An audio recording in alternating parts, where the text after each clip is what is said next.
Warning: this article contains spoilers for Final Destination Bloodlines. Final Destination Bloodlines has resurrected the supernatural horror franchise after 14 years, but will Final Destination 7 be coming to push it even further? The film series, which follows death itself hunting down victims who have escaped its clutches by being warned about impending disaster by premonitions, is known for its Rube Goldberg-esque kills that involve chain reactions of small incidents ending in the explosively gory demise of various characters. The franchise began in 2000 and was followed by 4 sequels between then and 2011 before going dormant for more than a decade.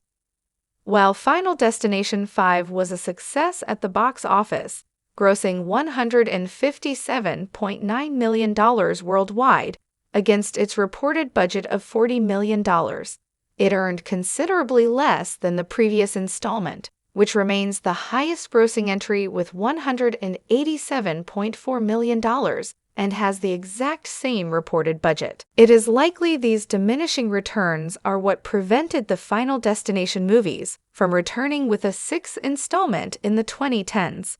However, the ongoing success of Bloodlines, which follows death hunting down the descendants of a woman who eluded its clutches in the 1960s, could potentially turn the franchise's fortunes around. The latest update on the Final Destination franchise has come from a conversation with Perry Nemiroff of Collider, during which Final Destination Bloodlines co-director Zach Lipovsky spoke about the possibility of the movie getting a sequel. He reflected that it would take some time to land on a story that demanded to be made, but he revealed that the filmmakers have had conversations about a continuation. Read his full comment below. We've been debating that ourselves and that, honestly, at this moment, we put every idea that we possibly could think of into this movie. Every anxiety we could think of that would make for a great set piece. Every small detail, every big callback that we wanted to do, every Easter egg. Everything we could think of is in this film. I'm sure with some time, new ideas will percolate. This one, with the Bloodlines thing, it just allowed it to be so fresh, do the premonition in a different way, found a really great way of invigorating the character work, and it demanded to be made. We wouldn't want to make another one unless it demanded to be made, and we had another 2 hours of insanity to give people. I'm sure that can be done, but currently it's a bit of a head-scratcher to figure out how, but it'll take some time. While there is not necessarily a guarantee that Lipovsky and Stein would be involved in the possible Final Destination 7, the franchise has so far made a habit of featuring returning directors. Other than the duo who stepped in for Bloodlines, the only movie to be helmed by a director who has not returned is the 5th installment, which was directed by Stephen Quill. Previously, James Wan had helmed the 1st and 3rd installments, while David R. Ellis had helmed the 2nd and 4th. While Final Destination 7 has not yet been greenlit at the time of writing, the newest installment is a commercial and critical success to such a degree that it seems highly likely that the sequel will come to fruition before long.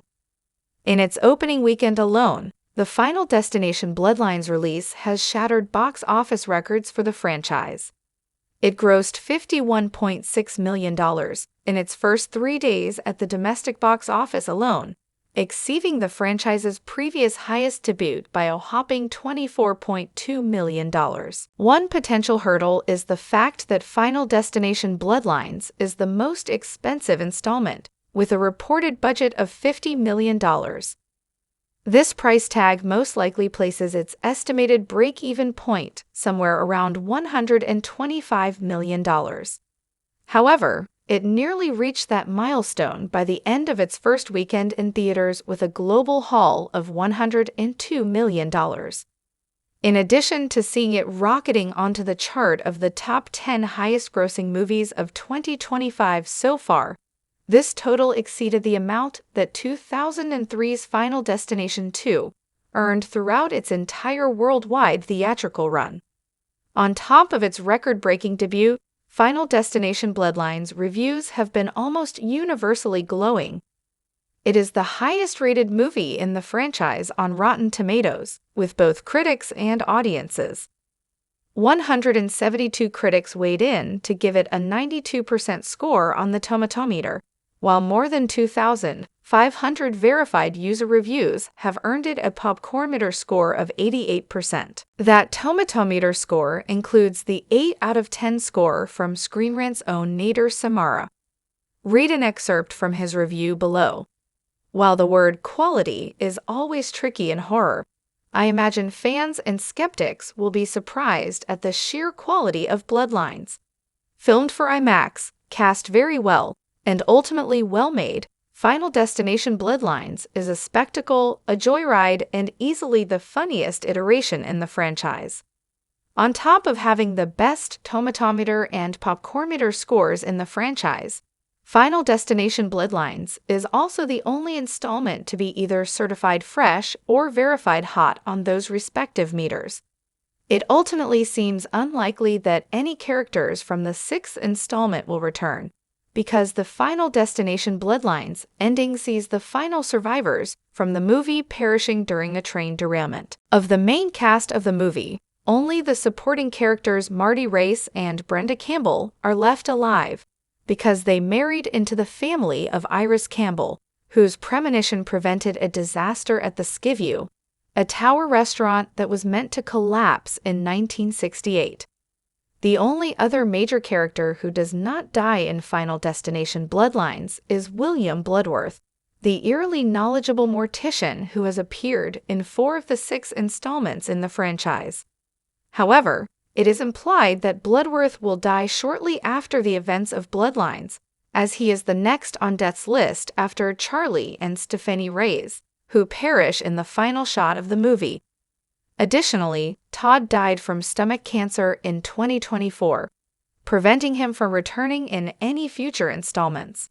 However, Bloodworth's scene reveals that Final Destination 2 protagonist Kimberly Corman is still alive after surviving her ordeal by drowning herself and being brought back to life, interrupting death's pattern. Her survival also implies that her fellow survivor, Officer Thomas Burke, is still alive, leaving the door open for one or both of them to return in Final Destination 7. While it seems unlikely that either of the minor characters from the Campbell clan to survive Bloodlines will return in a major, considering the fact that their entire family is already dead, see a breakdown of the legacy characters with the strongest potential to return in Final Destination 7 below.